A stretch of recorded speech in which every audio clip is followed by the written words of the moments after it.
doing this okay. I might have to call the IT department. Oh, no. We got a green light there. We might have to call Matthew from IT. Oh, class. It's your Professor Nathaniel. Can you hear me out there, students? I am so grateful that you were able to join me remotely. I have to tell you, I thought I had caught C. diff from some shiitake kombucha I was making, and I was running to the restroom like some new gilded racehorse, but in fact, it was not the shiitake kombucha or the eggplant maize that I made. It was actually the my orthopedic surgeon's. Fact is, students, I'm allergic to NSAIDs. Oh, the things we learn in life. Anyhow, you don't care about my personal stories, do ya? You're here to learn about women's studies. Women's studies. Intro to Women's Studies class. Of course, today, it's just a small lecture I'm doing on my thesis. So I'm gonna take roll here. Okay. Todd, Chad, Mike, David, Ryan, David, George,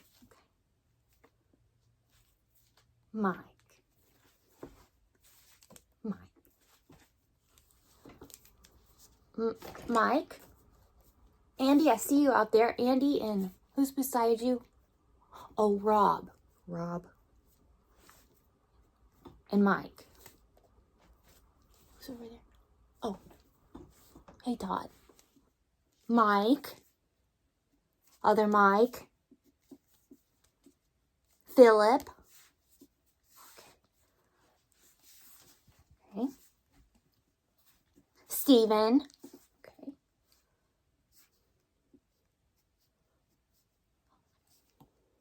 Jake. Brad. Mike. Kunte Kinte. Mike. Okay. And another Mike. Oh, I see you, Nick, and I see you, Todd. Do we have any women here at all? Okay, that's interesting. Okay. So, anyhow, I'm so glad you joined me for this women's studies lecture. I'm going to tell you, it's pretty special. It's something after my own heart. Something after my own heart. See, I have this belief that, I've been working on this theory that how women are treated in their culture, in their society, societal norms, determine the ethics and quality of your culture. Not just currently, but historically. Do you find that fascinating? I find it very fascinating.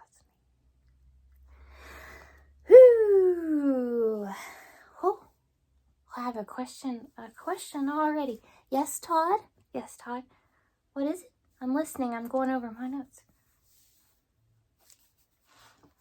No,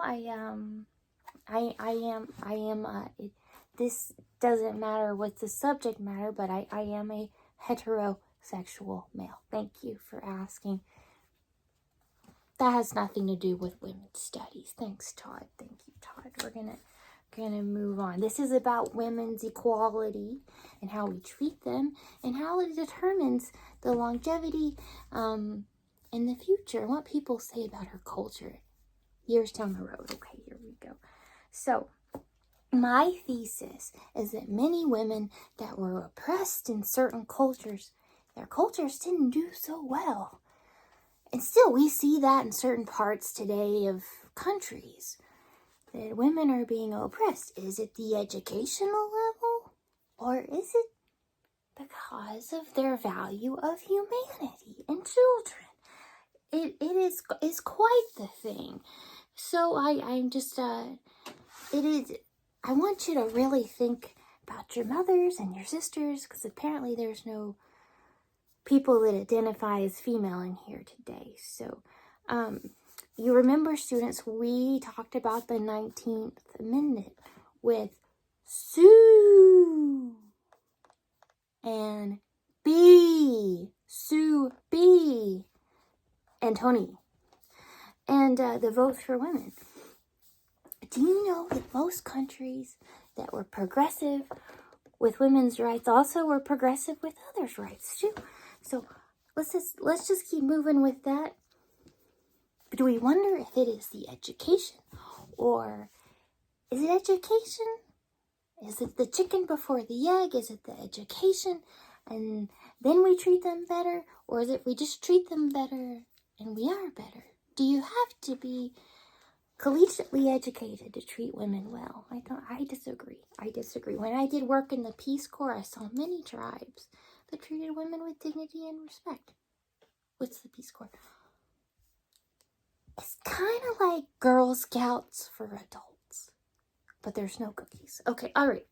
Well, we have another question. Todd? No. Wearing Save the Tatas shirts and "We are here to stop boob cancer" is not exactly a good way that we're going for supporting women. I mean, I'm sure they don't mind, but it's more than Save the Tata shirt.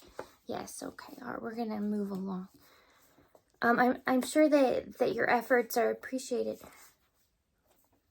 And, oh, what, Todd?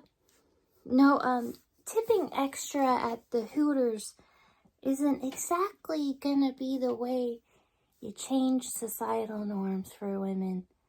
But that is thoughtful. I like where you're going with that. We're gonna keep moving. We're gonna go ahead. What Todd? Todd, oh. No, buying the Sports Illustrated swimsuit edition isn't exactly what we would say helping women rise up. I really think that money mostly goes to men, but thank you. I see where you're going. What else, Todd? Oh, you like lots of supermodels pictures on the internet. You feel like that is giving high praise and culturally helping women. I don't think you're quite getting this, Todd, but we're gonna keep moving. Nick? Chad? What? Nick? Chad? Nick? Did I hear you? Supporting lesbian pornography is a helpful way of liberating women. Actually, I just have to tell you, men out there, most pornography doesn't really help women. It's a very nasty industry, which the money usually just goes back to the men. But I see where you're going with this. It's more than that. And women that are into women's rights are not always lesbians. Huh? Can you believe that? Like, I'm into women's rights. I am. Nathaniel is. Okay, we're going to keep going. With this. I just not sure if you're quite getting it here. The thing is, gentlemen, how we treat women usually defines culturally how we are at treating all humans and how well we'll do. What do you think about that? Back in the 90s, Cash Money hoes calling women bitches, sluts, hoes.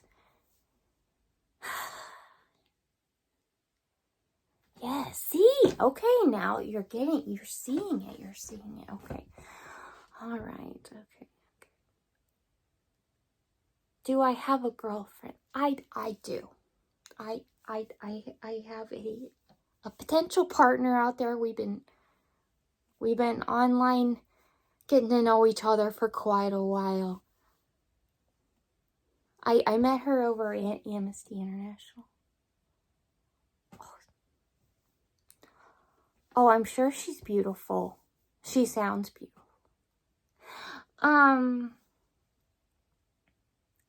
I think we're gonna have to take more questions. Mike? Oh, wow.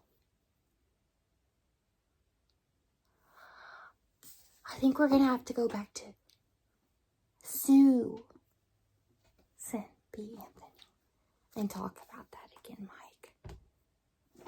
Todd? Can you guys hear me? I know it's really hard to over this.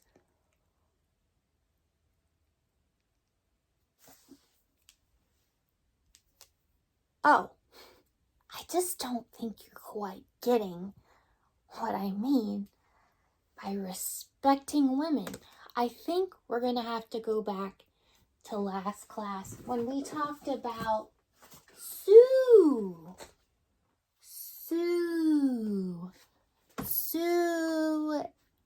Ann B. Anthony. Susan B. Anthony. Susan B. Anthony. Susan B. Anthony. You know, she's on the money.